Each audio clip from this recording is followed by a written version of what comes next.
Ah, welcome to another fresh show. That's right. That's right. That was some fresh water right there. This is your host, Lamont Ferguson, and welcome to Talking Out the Box podcast. It's talking out the box because we're gonna be talking about everything under the sun. It's not just about entertainment. We're gonna educate you, not only educate you, edutainment. Like back in the day, Karis One, Karis One. Y'all don't know about KRS One. We'll get to that later. But ladies and gentlemen, thank you for watching and tuning in to Talking Out the Box. I am your host, Lamont Ferguson. Yep. Okay, that's me. That's me. But yeah, we got quite a few things that we're gonna talk about, and have a special guest. This gentleman is a brother from another mother, my mentor, uh, all above. This is good folk. Good folk. David Logan is here, and man, we're gonna talk about some interesting things, and he's gonna bring up some things that I don't. I listen. I'm gonna plead the fifth. You know what I'm saying? I can neither confirm or deny any of those comments that he's probably gonna talk about. Those situations. He may talk about some pants. I don't know. I thought I had the right pair of pants on, but I think I had on jeans. But we gonna find out what kind of pants I had on at that comedy show at 5018. You know what I mean? So we gonna talk about that. But in the meantime, in between time, we gotta address a specific situation, a couple of situations that's going on in the world. But before I even get there, I always gotta open up with our statement. Be great on purpose. Always remember that. Be great on purpose. Don't let anything happen by. Yeah, thank you, thank you. See, let me tell y'all something. Yeah, I'm about to do this right here. You see this? My nose running a little bit today because somebody had the air blowing, and the brother was cold. The brother was cold. Now I got the runny nose like I'm 2 years old. You know what I'm saying? And got a little lollipop or something in my hand. But anyway, be great on purpose. Don't let being great happen by accident. You know what I mean? Like if you want to be a plumber on purpose. Do your due diligence. There you go. That's the word I'm looking for. You know what I mean? So make sure whatever you do in life in general, just be great on purpose. Don't make a great situation happen by accident. Do it on purpose. You get what I'm saying? Y'all know where I'm going with this. So be great on purpose. That's what I live by. I got to do everything I touch. I try to be great at. I try to be great at basketball, but look, I'm just not tall enough. You know what I mean? I'm 5'5", but I'm still great at the position of of of being on the sideline and just loving basketball. You know what I'm saying? So no, but just be great on purpose. So now let's get to some things that we're gonna talk about. The elephant in the room, P Diddy. Now we gonna talk about this situation. So I personally think the story that got lost in this whole situation with P Diddy is some huge things. Number one, I think he has everything to do with being a monster, a beast.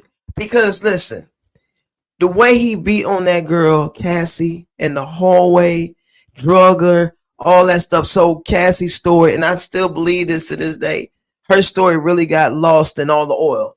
We just gonna put it like that. It got lost in all the oil, the freak offs and all that stuff. People were focused on the wrong things in his case. Like domestic violence should have been the top of the situation. There's other theories. People say, he had issues. There's theories that he had connections to Biggie's death. There's theories out there that say he had connections to Kim Porter's death. You have to prove those things. Unfortunately, yes, you have to prove it. And if you can't prove it, he's guilty until innocent. But in the realm of him dragging a female down the hall, kicking a female down the hall. That's proof right there. That's proof. So if he was doing that in a public eye, yeah, he probably didn't know he was being recorded or whatnot. There go my hands. You know what I'm saying?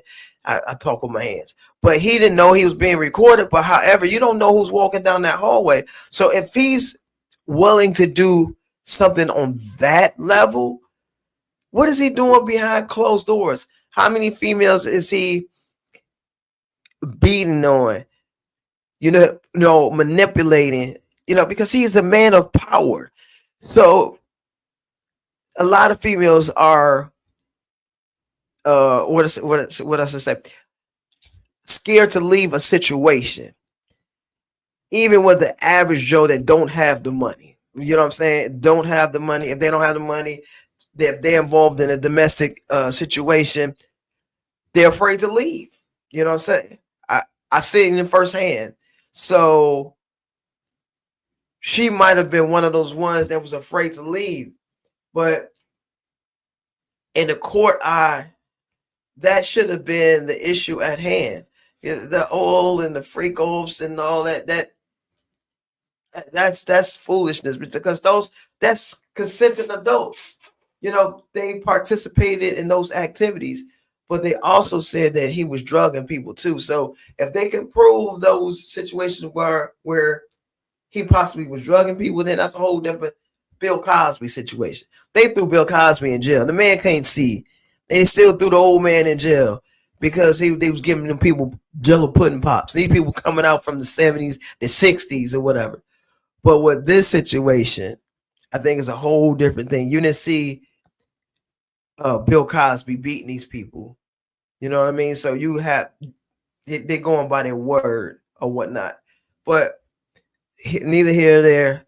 I still think P. Diddy or Puffy or Sean Combs or whatever you want to call yourself, you still a monster in my eyes. And justice, I don't think justice was served in this case. But looking at the reports and stuff, he still can face up to 20 years because he still have 2 charges that's out there. And I think he needs to serve some more time for what he's done. That's my take. Listen, that is me. That is Ferg's take. You can take it. You can leave it. Hey, that's my opinion. You can comment when you hit the YouTube Lifeline. Look, we live now, so you can comment now and see what I want to see what y'all say about this situation. Some people say, "Hey, he's a free man." No, he's not. He shouldn't be free. He definitely shouldn't be free.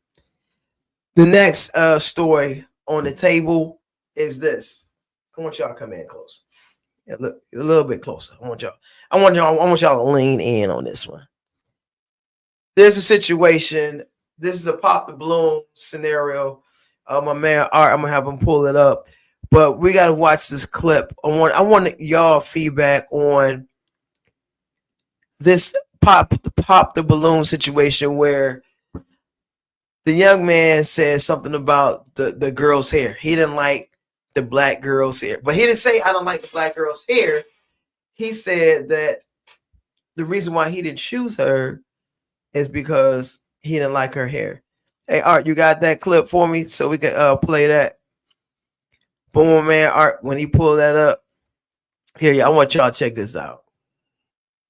Now, is she someone that's your type? Not so much. Okay. And yeah. Why not? I'll say more so like the hair. So more so attracted to longer hair. Okay. Yeah. Fair enough. Yeah. And Sandy, why'd you end up popping your balloon? I ended up popping it because you're attractive, you got it going on. But that comment about hair, I know your mama got short hair too. She's black. At the end of the day, black women, you don't know what to expect with our hair. We could wear it straight, we could wear it curly. And that was just like too much for me. So I don't got time for it. If you can't grow up from your roots, then you can't grow up with me. You need to really check on your ends before you talk about long or short hair. As a black brother, you should have kept that as what it was. You should have just said, you're not just my type. But hair, you can't talk about hair. If you want hair, go get what you want. If you want Becky with the long hair, go get what you want. Don't talk to black women up here about hair. Follow along. Thank you. Ladies, I think you all dodged you can cut it right dodged there. a bullet with this guy. Yeah.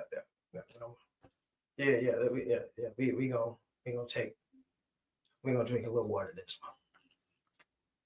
one. Hey, I want y'all to listen. Comment below, please. I want y'all to comment. I don't know what below means like this right here. I don't know. So we're gonna say this. Perception is everything. Yes, he was a mess. Yeah, he was. But I'm gonna play the devil's advocate here. It's a dating show. And the question was asked, ASKED.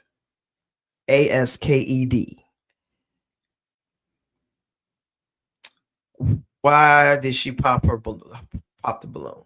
Okay. Why didn't you like the guy? I mean, why didn't you like this young lady? Why didn't you like this young lady? He said that the hair. It's the hair. Now, perception is everything, y'all. Perception is definitely everything. So we're gonna play the flip side of this here, for which her point of view. She took it as he was talking about the black women's hair. Don't talk about a black woman hair. That's what the bottom line was. She said, you got to get back to your roots. You got to understand how different textures are black queens as far as the hair comes. They could have it long, they can have it short, you can have it curly. There's a variety, which makes it very, very sexy. You get what I'm saying? So that's the point. I'm gonna go with this one. This is a sticky issue for a lot of people, because the way he said it, it was almost like he was putting her down because of her hair. And if he was going at that angle, then 100%, I 100% agree why she snapped out on him. She went in on him. She was like, look, if you want Becky with the long hair, get to stepping X, Y, and Z, all of that. She gave it to him. Yeah, your mama hair probably short. I don't know. I don't know where the mama part came in. She was like, when your mama, I'm like, she was heated. She was like, and your mama got short hair, and your grandma got short hair, and your grandma and your grandma and your other grandma got short hair, and your play auntie got short hair. I mean, she was going in on this guy, right? So I get it. I get that. I get that part. Now we gotta flip the coin. Now this is a show. We're gonna talk about everything. We're gonna put it all on the plate. Put it all on the table, rather. So on the flip side of it, it's a dating show, right? So on this dating show, pop the balloon. So you got a choice of several different women, whether it's the guys picking the women or the girls picking the guys, and they have the option of going down the line and say, hey, okay, I don't like you because you're too tall, or I don't like you because X, Y, and Z, you're light skinned. I don't like you because this way. They have the option to say why they don't like that particular person. Now, like I said, I'm playing devil's advocate. This is where you got to play both sides of this coin. Okay. So if you have an option to say, hey, look, I don't like you because your hair is short. I prefer women with long hair. There's plenty black females with long hair, sir. There was plenty black females on that show that had long hair. Okay. But now I have a question. So if I walk on that set, I'm 5'5". And all the women on that show are tall. Most women are taller than me, even if you're 5'6". Sometimes you put on heels, you're already taller than me. You know what I'm saying? So there are females like, I don't like short men. I be offended. I could really be offended. But hey, listen, I'm on this dating show, and you're open to all types of I would say scrutiny. You're open. You are opening yourself for people to critique or criticizing your person. Criticize your person. So whether you're tall, skinny, short, broke, rich, whatever, you're opening yourself up for a variety of answers. So I think the issue is, and I actually looked up a bunch of the comments. Some people say, "Yeah, right on, sister." Some people say, "Right on, brother." I don't see what's wrong. So it's a teetering thing. Was she right for snapping out on him? Or was he right for saying, "Hey, I'm on this dating show. This is what I'm looking for." Now, is he wrong for saying that? We can't say he's wrong completely. Now, if he was in a different setting, if it was just a random situation and he would walk, "Hey, I don't like your hair," then yes, that was totally uncalled for. You're on a dating show and you're opening yourself up to a variety of answers. Now, like I said, once again, perception is everything. So the way he said it, it definitely was taken as he was playing that old air boss. I don't like it. He was playing that role too closely. And look at his hair. Like, bro, you had your hair is the same texture. Your hair was the same texture. So I don't get where you went with that. I do, but I don't because your hair is the same. Your hair was the same. So my thing is this: we are in a society where you have to watch how you say something to somebody. And if you don't say it in the right way, you're going to get posted. You're going to get fried, dyed, and laid to the side. Because, brother, he definitely caught it. The show itself is a very interesting setup anyway. Pop the balloon. As soon as the person walk in the room, they don't like them, they pop that balloon. Pop, pop. And then you already judging the person before you even get to talk to the person, whether it's a female or male. There's a lot of people that walk on the show and they start popping it. Oh, I saw one show. I might have to pull it up one day for y'all. The one girl said the dude was too dark. Now that right there, now that's offensive. Nobody talked about nobody. Actually, they made fun of the dude. They made fun of him. They say he was too dark. I think that's offensive. I was like, oh, wow. No, that didn't blow up. That didn't blow up because and it should have. It definitely should have. So when you go on these shows, expect anything. That's all. And also at the same time, we gotta walk this line of there's a way to say things.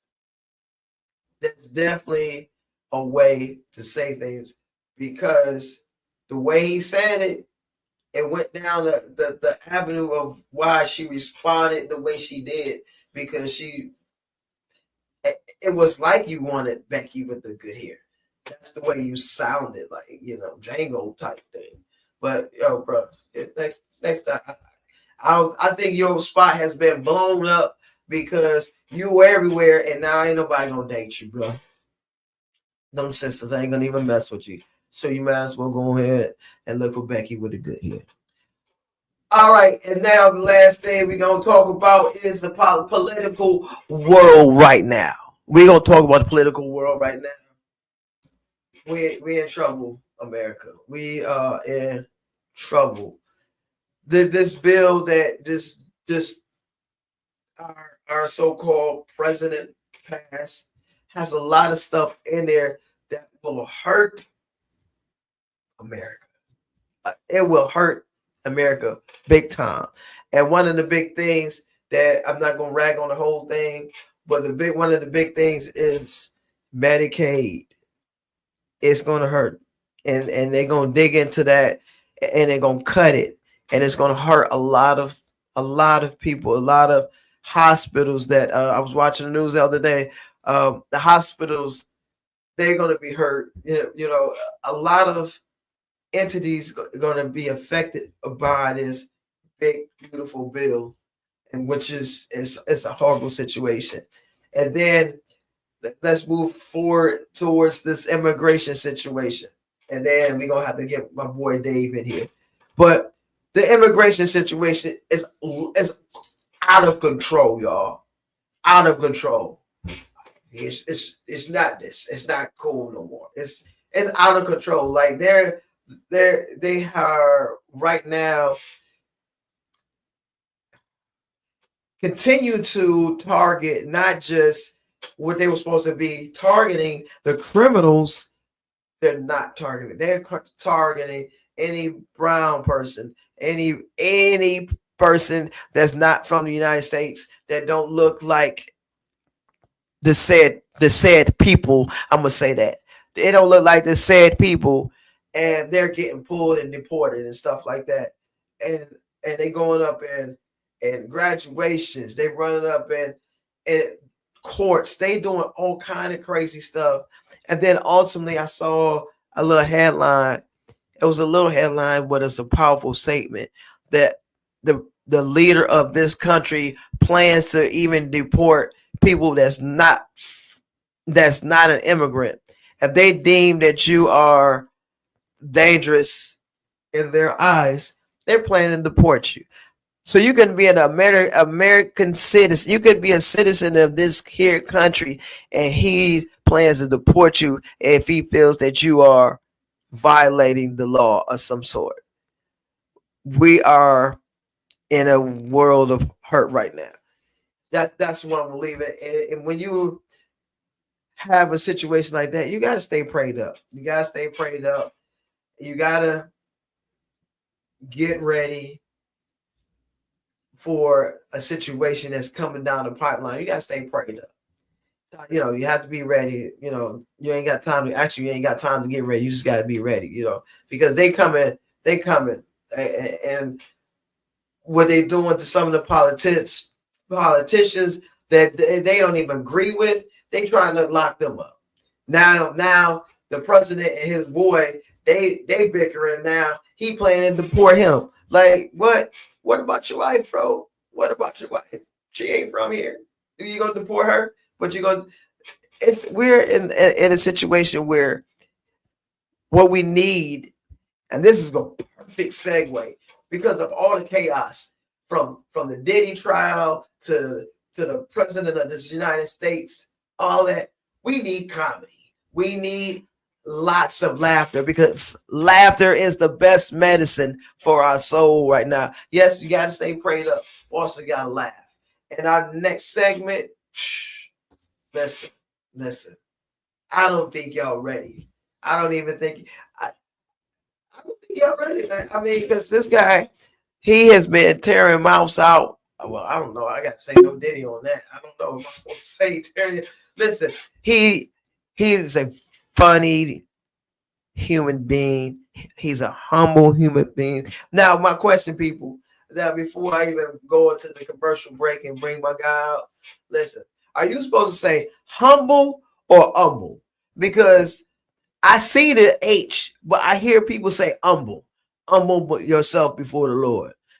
I thought it was humble. Like, so what is the right answer? And you can put it in the chat, put it in the comments, let me know, let a brother know which way I should say it. Because if I go to somebody's church and say, I want to humble myself. Oh, no, it's humble. On this day, humble yourself before the Lord. But anyway, this guy is a very funny guy. He, like I said, he was my mentor. He's been in the game for several years. I'll let him tell y'all that. And he has an outstanding support system. His wife, she's a doll. That's my sister from another mother. But listen, hey, what we need right now is a lot of laughter. You know, we need love in this country, and we need laughter. We need people to stop being so PC, because when you say something nowadays, people are ready to cancel you off the rip. Let's just be like back in the day when you used to tell people how you feel, and your feelings will be hurt, and that'll be it. Now you tell somebody how they feel, and now they go to social media and they tell everybody what happened to them, and then under their comments, under their posts, is, "Oh, girl, you got this. He ain't nothing." Now everybody got to know that you hurt. You know what I'm saying? But hey, let's go ahead and go to commercial break. And coming up out of this commercial break is David Logan. He's a funny dude. He got a lot of funny stories to talk about between, stuff that we did on the road and stuff that he's done. All right. Let's head to that commercial break.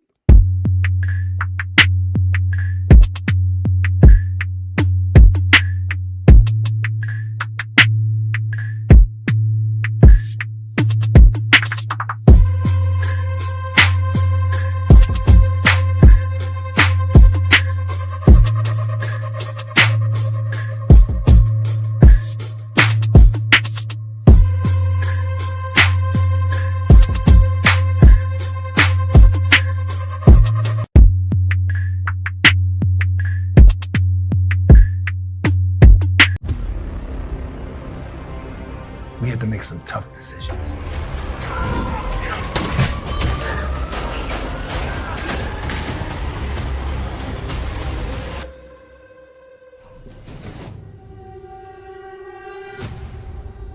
I'm here to see King. King ain't seeing nobody. Tell him it's his son. I ain't seen you in 15 years, man. And you have the nerve to come into my place.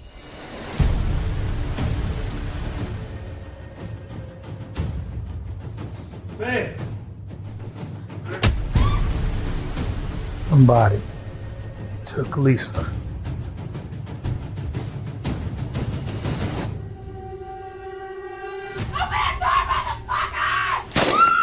Shut the fuck up.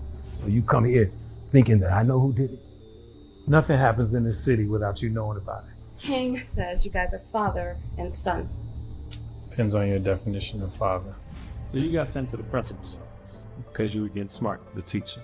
Isn't that the boys do that to get smart? And that's your child. That's Dad's little girl. God, could you please say that clean so I can see? Black is the pit from pole to pole. I think whatever gods may be, for my unconquerable soul.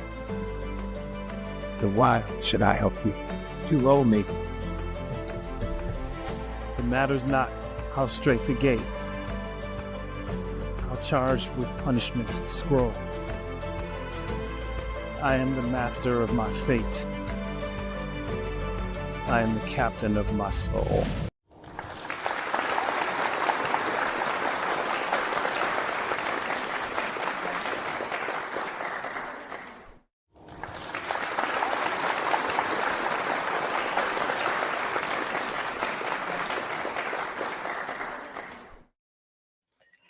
Here we have the David Logan. What's up, Dave? What's up, man? What's going on? Thank you for having me. Thank you, man. Listen. This is my dog. This is my homeboy. This is my brother in comedy and in real life. If y'all want something, come get it. Come get it. Let me say. Hey. Put the mic on. You know what I'm saying? Sell the tickets. Let's go.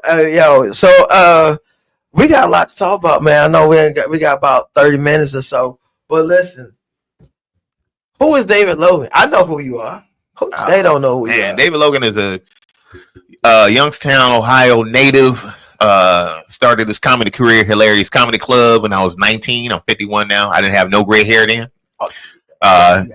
Because clearly my balloon, when they popped my balloon, it had powder in it, like shoes. Wow. And then just kind of went from there. Got booed auditioning for Def Jam, but that sparked me to try harder. And then I met Carol Pennington, Hysterical Management, 2 months after that. Mm-hmm. Have been on the road since then. Corporate, cruise lines, just everything. And I was able to start a scholarship fund to honor my mother I think it's about 10, 13 years ago, called the Round of Applause Comedy Show. Charles Black, 95.7 R&B.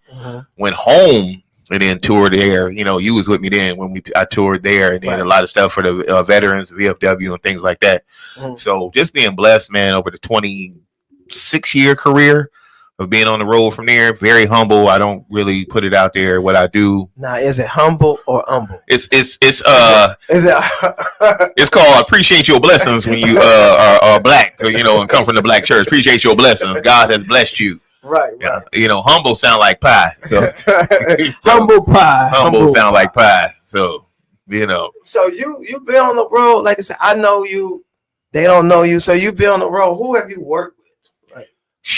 In my long career, I've worked with Yolanda Adams. I've worked with what's the dude they used to sing? What's his name? Carl Thomas? No. Chubby guy. I don't Black know. Dude. I know you're talking about. You know what I'm talking about? Stuff it. Ruben Stutter. I worked with him. I've worked with. I've been on stage with a long time ago, Damon Williams. You know, out of Chicago. Yeah. Shout out to him. You know, he gave me a couple nods back in the day. Let's see, so many. You know, from there to be able to get out, but work, and then with just me being able to go out and sell tickets. You know, I'm very blessed to my name to be able to sell, and a lot of people like, man, I really heard of you, but a lot of people have, and to be able to go state to state and go 200 plus, right, has been a blessing from there. I got hired at a campground once in Virginia Beach. And I was at that 264 people, and got a stand ovation that night, and then came back a week later and got a stand ovation again. So just being able to provide comedy, man, and do things for the community is what my career has been blessed to be able to do, and that's my pure testimony. I don't need the lights and stuff from there. You know, when you went to NBC, they, you know, a lot of people say, oh, you don't have accolades. I say, oh, yeah, I do. I just don't have to, you know, put them out there. When you went to NBC Studios, they mentioned my name. HBO had mentioned my name. And I remember you calling me like, man, why don't you say this stuff? I'm like, well, I ain't on TV. Right. You know, I don't know special. So, but yeah, at the times I had a lot of auditions for things that are something now that, you know, it wasn't, you know, they were prints then. So like, for all you actors out there, you know, when you get a call and they call you back and they call you back again and they say, hey, we think you're the guy, and you're excited, you know, sometimes the show goes in those directions. So, absolutely. So we about to get down and talk about comedy. Let's go. So talking comedy, you know, we always talk about the different levels of comedy.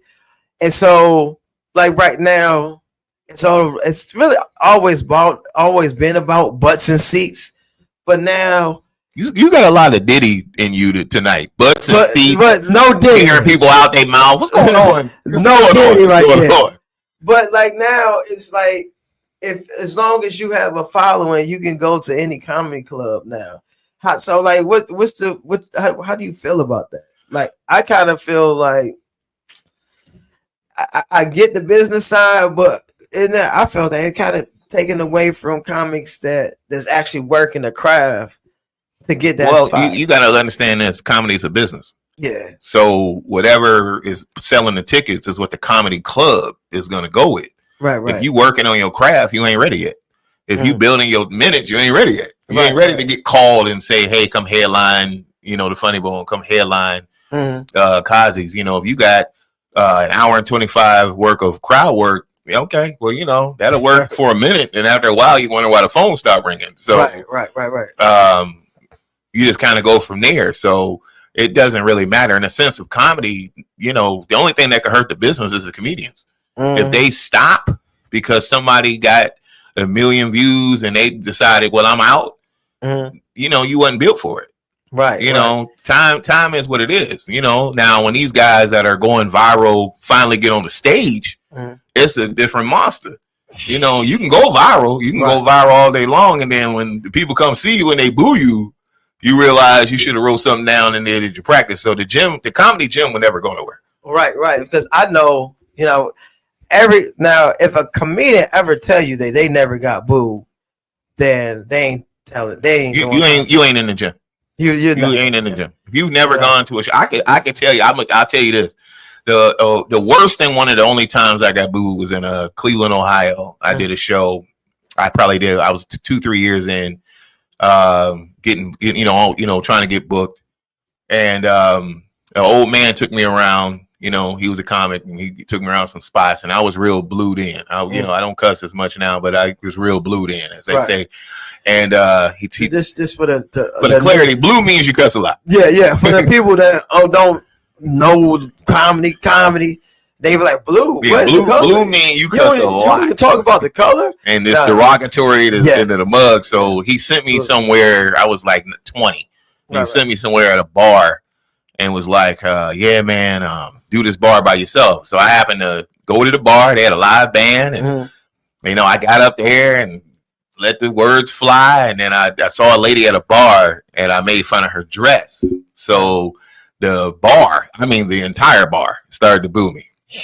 I got off stage. They continued to boo me. I sat by the bar. They could have a drink. They was booing. This is a true story. And then I sat in the back of the bar. They still booed. I left. The whole bar cheered. That's how bad it was. So I told myself that day, I was like, okay, but what I'm doing ain't working. And then after that, I met my booker soon after that, and was blessed to, travel and do a lot of things from, I've seen Germany doing comedy. I've been in Vegas, I'm, just everywhere. And then to be able to pour into other people and see them flourish. I'm one of those guys. See them flourish and do movies like you do and stages. And then you also was able to get connected to some promoters and bookers from there. But just stay at it, man. The people that, I tell you something else. If I can come see you for free, why would I pay to see you? Right. That's big. A lot of comics and different. Let's go back to the boo, because so people don't understand. I think people nowadays, I see comedians, up and coming comics. They're like, man, I've never been booed. Like, bro, that is a war scar. Like when I went through that, every comedian has been booed at least once in their life. You know what I'm saying? It shouldn't be, don't look at it like a war scar though. No, I have to, because when that happens, something happens. It says like, look, I gotta do. You have to switch gears. But no, it's supposed to, like, all right, you could go do a corporate gig knowing everything's working, right, and they quiet, and then after the show you get a tip, right. But the corporate they in suits, they're not gonna boo you. But they're gonna be quiet. You're gonna be like, you got to look at it like this: if you're doing your job, right, funny is what we're supposed to do. Right. Writing and practicing, even at home or when I used to practice, man, in front of teddy bears, like stuffed animals. I ain't gonna lie to you.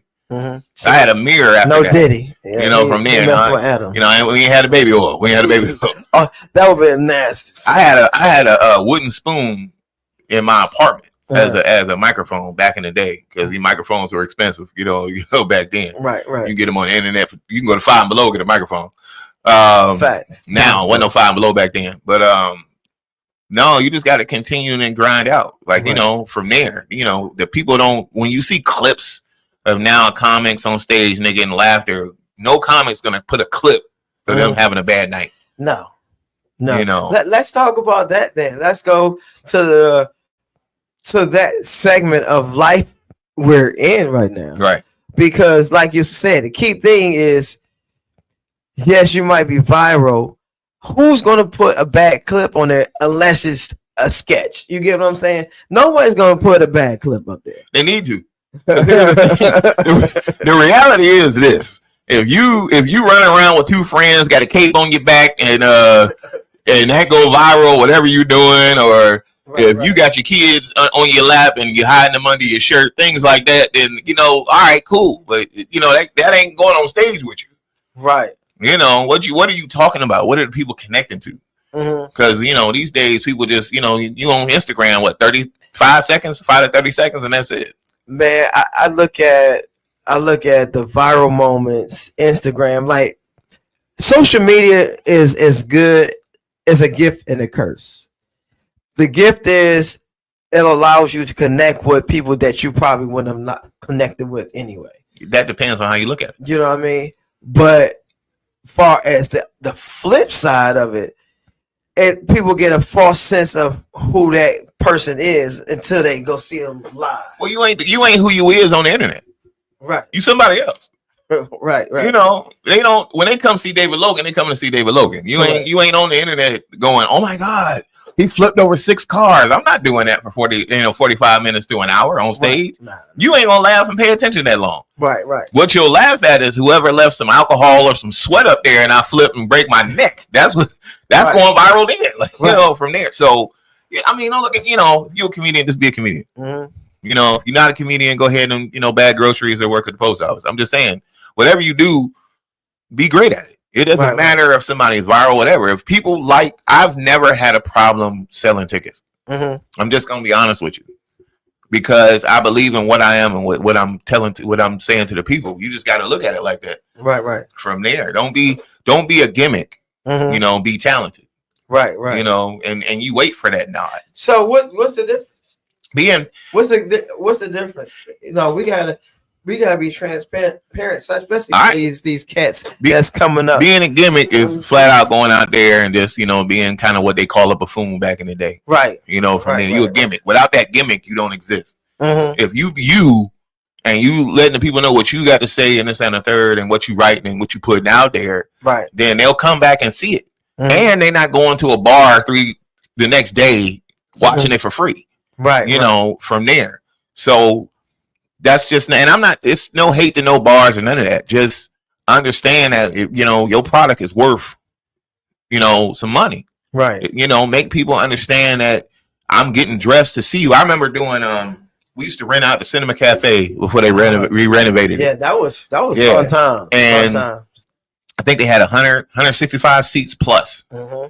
And somebody asked me and you was on a couple of those. Yeah. Somebody asked me, how do you sell tickets? I said, people just come to see me, and then the production you put together, be who you are, and then from there. But on the same time, these same people who saw this show and paid for it ain't gonna go to Teddy's Wings and things and then see me again and do the exact show for free.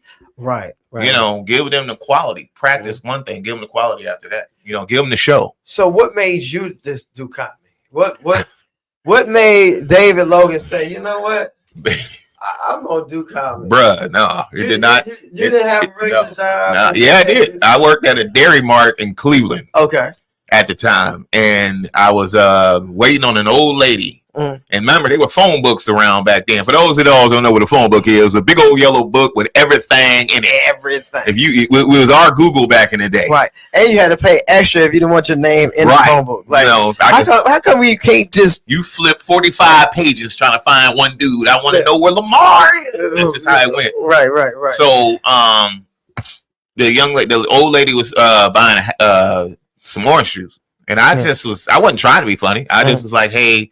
And she happened to laugh, but I think I was taking a little too long because the guy behind me had half a gallon of milk. I never forget it. Tall, dark-skinned dude. And as he was leaving, he was like, "Man, you need to go tell some jokes at the comedy club or something." And left. That sounded like that. So I'm gonna be honest with you. I didn't know what the comedy club was. I went home, got the phone book, looked it up. I saw Hilarities Comedy Club, went and auditioned for a year, and didn't get on. And back then, you only auditioned for other comics and a guy with a clipboard. The guy with the clipboard told you he was getting on. And after about a year, I got invited to the United Negro College Fund show at it was Jacobs Field at the time. I think the Indians play somewhere else now. And I didn't get on there. But the guy that booked me had told everybody, Mr. Tate, if you actually still alive, thank you for this. He thank you, Mr. Tate. Yeah, he lied to the crowd and said I was the funniest person in the Cleveland area. Told me to my ear, now go prove it. So that made me go, okay. And then, soon after that, Hilarities. And then soon after that, I met Carol. So I had met him after that. He had came to see me at Hilarities, actually. I was hosting at the time before I moved to Virginia, and went on the road then. And then I came to VA, already had hysterical management under my belt. I already worked the Comedy Zones under my belt. I already had Summit, who does NACA now, Summit under my belt, Chuck Johnson, Joe Pace under my belt at the time. But nobody knew. Right. So I was just getting my skills sharper. And then Carol Pennington had to come in town, and she was like, I know you. And then, I hit the road heavy again. So you just got to just continue to believe in yourself. Carol Pennington is an awesome lady that I've never met. And talking to her on the phone, sweet lady, sweet lady. And mama's nice. And when I got connected with her through this young man here, David Logan, I'm thinking like, okay, let me give you my background. No, you gonna tell this story, tell it right. Yeah, but I want to tell this part first. Okay. I asked her like, can I get the flyer so I can post on Facebook? She said, what? The flyer, like. No. You gonna be featuring, and we got you. I was like, oh. For everybody, there's total clarity here. Lamont, I call Carol Pennington. I've known for decades, and I go, man, I got this guy. Got a lot of work. I think you want to book him.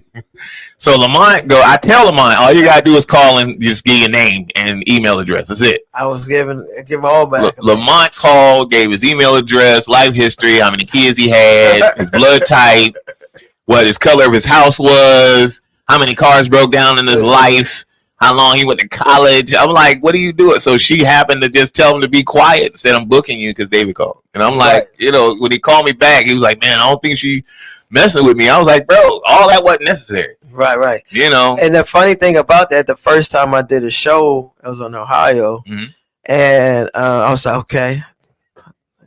I wanted, when I got back to the hotel, the show went good. It was great. And I was like, I was calling to let you know, the show went great. She was like, oh, I know. We'll be booking you again. I was like, oh, I mean, it's funny how see when you upgrade from trying to figure out like where to go and where am I going.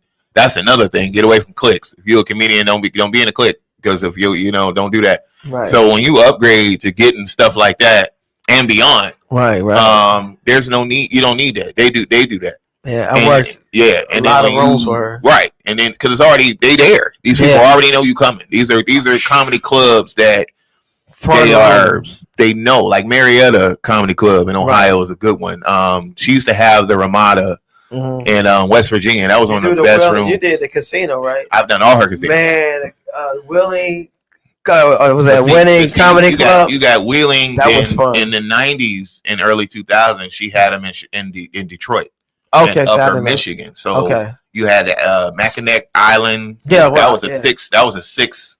It was up in the Michigan area. That's a 6-day stay. Right. At the time, and ended up doing them in the 4, and then you work 2.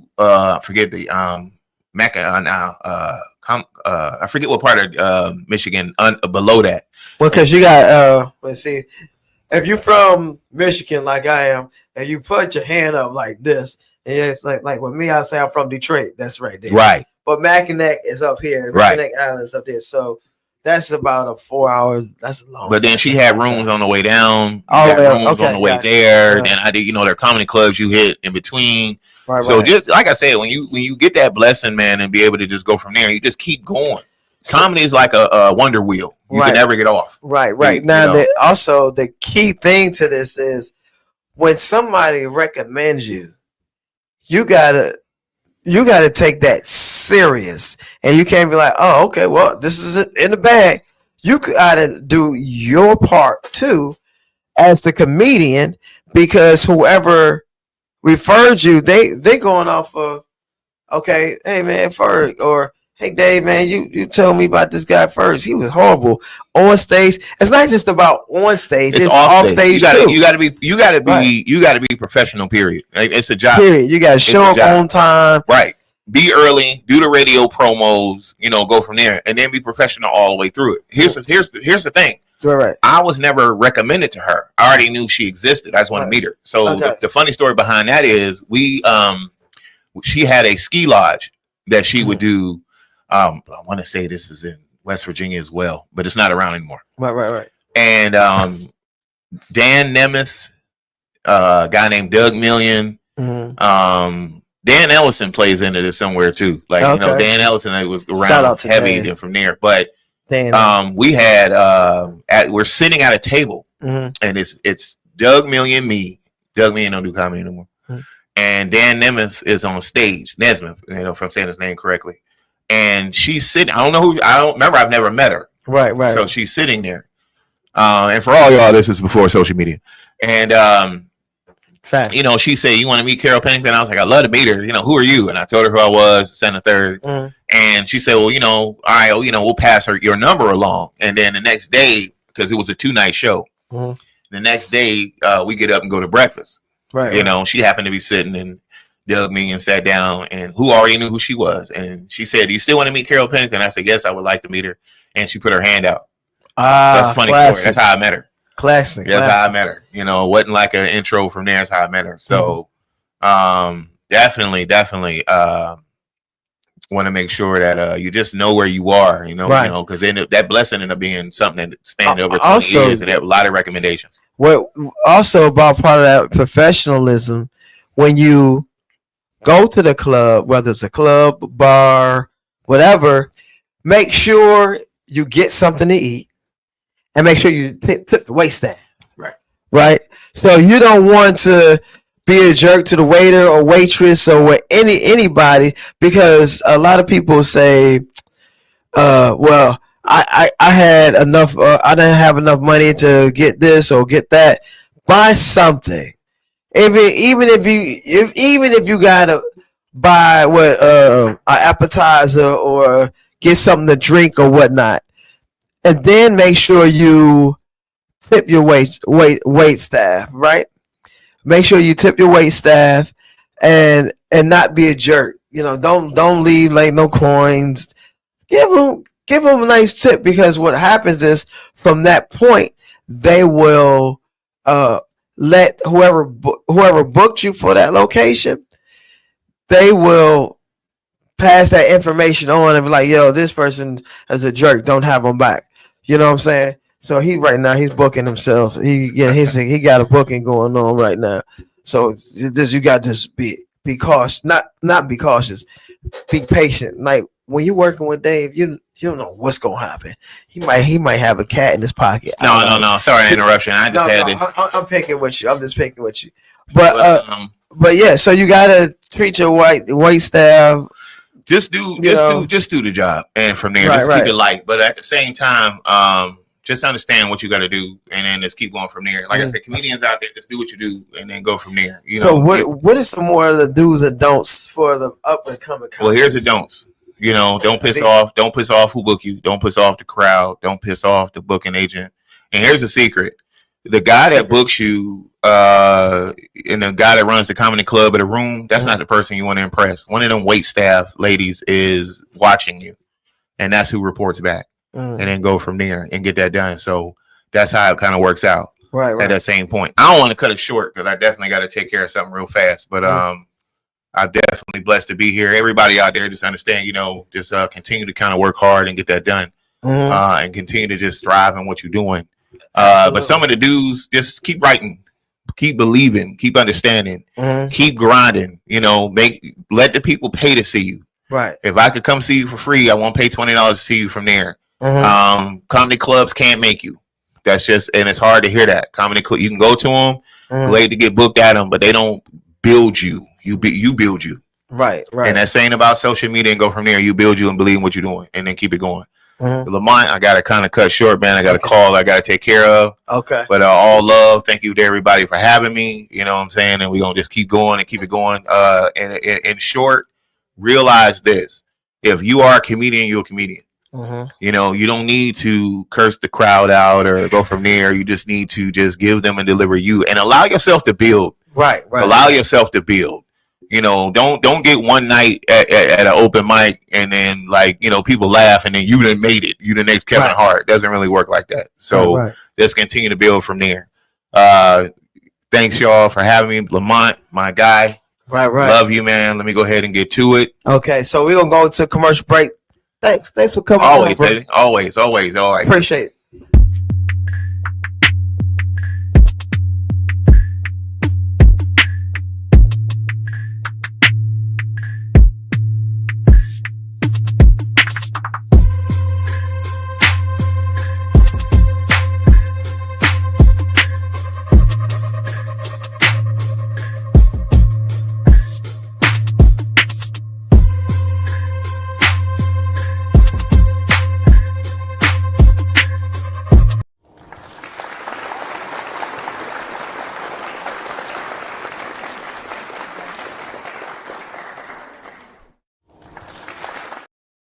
That was the David Logan. We got a few more minutes left in the show, man. Great guy, great conversation. This guy do a multitude of things. He's a counselor, so you know the emergency came up. But listen, he definitely you gotta check him out. If he's in your area, you gotta check him out. Funny dude. He brings the funny, man. He brings the funny on different, on a whole different laughter, a whole different level. I said a whole different laughter. That's a slogan. That right there is, I'm going to bring you a whole new different laughter. That's what we're going to go with. But listen, I appreciate you guys tuning in this week. Once again, had a great time today speaking with David Logan. Also, we talked about quite a few controversial topics. So listen, what I want to say is this. People, perception is everything and it means a whole lot, especially when you're dealing with the public, whether you're on a date, any face-to-face situation. For real, honestly, the way you carry yourself, perception is everything. And just in that one situation with the popping balloon situation with the hair, perception is everything. So always think about that. And don't forget, you can always follow us on SKST. What I'm about to say, radio, the YouTube channel. I'm over here stuttering because that whole little pop the balloon, it's crazy. But yeah, follow us at SKST Productions. You can follow me. You can check out my Instagram at Comedy by Ferg. You can check out my TikToks at Comedy by Ferg or my Facebook. I am Ferg5. And also I have a comedy show that's coming up in August 13th. And this is another thing I got going on. We're working on a stage play. And it's going to be a phenomenal. It deals with autism and relationships. And this show is powerful. We about to go into rehearsal for this. And this show is coming at y'all. It's coming to y'all in the Norfolk area. It's called Until Death Do Us Part. It's going to be at the Good Theater. Right now, we're in talks to make sure it's going to be there. If anything happens, it's not going to be there. It's going down regardless because this show is powerful. Some powerful players in this show. Very talented, very talented cast. So it's called Until Death Do Us Part. It's a powerful, like I said, a powerful show. And it deals with autism and relationships. And you guys got to come out and see it. And we actually going to be releasing. I actually did a video series, 4 episodes. So we're going to actually release that after you come see the play. And it's not going to even be like the play. So you don't want to be like, oh, we saw the play and we don't want to watch the series. You're going to want to watch the series too. But that's my time, y'all. Y'all been great.